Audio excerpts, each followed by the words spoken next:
अस्सलाम वालेकुम my YouTube family and welcome back to my channel. जी कैसे हैं आप सब? अल्हम्दुलिल्लाह मैं भी खैरियत से हूँ और दुआ करती हूँ जी आप भी जहाँ जहाँ हैं अल्लाह ताला आप सबको अपने ईमान में रखे, आप सबके लिए बहुत बहुत आसानी करे। जी आज के इस व्लॉग में मैं आप लोगों के साथ जो इन्फॉर्मेशन शेयर करूंगी जी वो है यूके की शॉर्टेज ऑक्यूपेशन लिस्ट से रिलेटेड। क्योंकि जी यूके गवर्नमेंट जो है ना वो शॉर्टेज ऑक्यूपेशन लिस्ट को ख़त्म करने के बारे में सोच रही है। अगर ऐसा हो जाता है ये बहुत बड़ी न्यूज़ है, जिसकी वजह से जी यूके का जो वर्क वीज़ा है ना वो मिलना काफ़ी मुश्किल हो जाएगा। यूके की जो माइग्रेशन एडवाइजरी कमेटी है जिसको MAC मैक कहते हैं जी, उन्होंने ये रिकमेंडेशन दी है यूके गवर्नमेंट को कि शॉर्टेज ऑक्यूपेशन लिस्ट को बंद कर दें, अब हमें इसकी ज़रूरत नहीं है। सबसे पहले मैं आपको ये थोड़ा सा इस लिस्ट के बारे में बता दूं, ये लिस्ट क्या होती है। शॉर्टेज ऑक्यूपेशन लिस्ट है जो यूके गवर्नमेंट की तरफ से एक लिस्ट होती है जिसका यूके गवर्नमेंट बाकायदगी से जायज़ा लेती रहती है और इसे हर साल अपडेट करती है, जिसके अंदर फील्ड्स के अंदर जी इनके पास शॉर्टेज होती है लेबर की, तो वो उस लिस्ट के अंदर वो वाली फील्ड्स इन्होंने रखी होती है। और उसके लिए जी ये ओवरसीज़ जो है ना इसके उस वर्क वीज़ा के लिए जी उनको भी हायर करते हैं और इससे अपनी जॉब मार्केट जो उनकी होती है उसके ऊपर भी वो नज़र रखते हैं कि किस फील्ड में कितने मतलब कौन सी शॉर्टेज चल रही है किस फील्ड में लेबर की, तो उनके लिए हायर करते हैं। और दूसरा ये कि अगर आपको शॉर्टेज ऑक्यूपेशन लिस्ट के अंदर से ओवरसीज को यूके का कोई एम्प्लॉयर हायर करता है तो जो सैलरी की रिक्वायरमेंट्स होती है ना वो बहुत कम होती है कंपेयर टू जो स्किल्ड वर्कर वीज़ा जो है ना वो लिस्ट के ये शॉर्टेज ऑक्यूपेशन लिस्ट के बाहर जो नॉर्मल वीज़ा होता है उसके उसकी जो वो है जो सैलरी की रिक्वायरमेंट है वो काफ़ी ज़्यादा है। उसके अलावा शॉर्टेज ऑक्यूपेशन लिस्ट के अंदर जो होते हैं उनकी सैलरी की रिक्वायरमेंट कम है, 20,906 पाउंड्स है।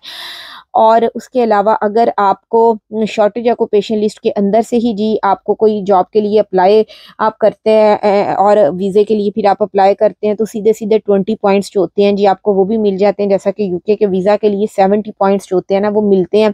तो जाके आपका जो है ना वीज़ा जो है वो अप्रूव्ड होता है। तो उसमें अगर आपकी जो जॉब है वो शॉर्टेज ऑक्यूपेशन लिस्ट के अंदर होती है, एक तो सैलरी की रिक्वायरमेंट कम होती है और दूसरा ये होता है आपको वीज़ा जो है ना 20 पॉइंट्स मिल जाते हैं। उसके अलावा आपको फिर यूके आने के बाद भी 20 आवर्स जो है ना वो आपको एक्स्ट्रा मिलते हैं जी, आप एक्स्ट्रा वर्क कर सकते हैं। उसके अलावा जी NHS के चार्जेस भी कम होते हैं अगर आपकी जो जॉब है वो शॉर्टेज ऑक्यूपेशन लिस्ट के अंदर आती है। वीज़ा फीस भी कम होती है, जैसा कि मैंने बताया 20 आवर्स आप ज़्यादा काम भी कर सकते हैं अगर आप शॉर्टेज ऑक्यूपेशन लिस्ट के अंदर आते हैं। और इसके अलावा जी इसके और भी बहुत सारे फ़ायदे हैं, लेकिन जो कि अब ये एडवाइजरी जो कमेटी है इमिग्रेशन की जिन्होंने कहा है कि इसको बंद कर दिया जाए, क्योंकि बिकॉज उनके जी जो है ना बहुत ज़्यादा 2022 में जो है, वैसे उन्होंने ये जो शॉर्टेज ऑक्यूपेशन लिस्ट थी ये 2000 में स्टार्ट की थी और जी वो ये कह रहे हैं कि 2022 में ना बहुत ज़्यादा जो माइग्रेंट हैं जी वो यूके के अंदर आए हैं, जिसको कह रहे हैं 6,06,000। और अगर जून की बात करें तो 3,21,000 2023 के अंदर यूके के अंदर आए हैं। और इनमें से जी जो सबसे ज़्यादा जो कह रहे हैं 1,02,000 जो है ना और 290 जो है ना वो हेल्थ केयर वीज़ा वालों को वीज़ा इशू किए गए हैं, जो कि होम ऑफिस वाले कह रहे हैं कि ये बहुत ज़्यादा वीज़ा रेशो है, जो कि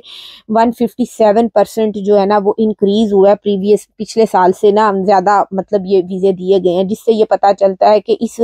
फील्ड्स के अंदर ना अभी और लोगों की ज़रूरत है, बहुत ज़्यादा डिमांड है जैसे कि हेल्थ केयर सेक्टर है। मगर बहुत सारे लोग जो है ना इसका गलत फ़ायदा उठा रहे हैं, गलत फ़ायदा इस तरह उठा रहे हैं जी वो पैसे दे के ये वीज़ा बाय कर रहे हैं, उनसे लिया जाता है। अगर वो फिर यहाँ आ जाते हैं तो 6 माह के अंदर जिस फर्म से भी उन्होंने वीज़ा लिया होता है, जिस कंपनी से, वो बंद कर दी जाती है।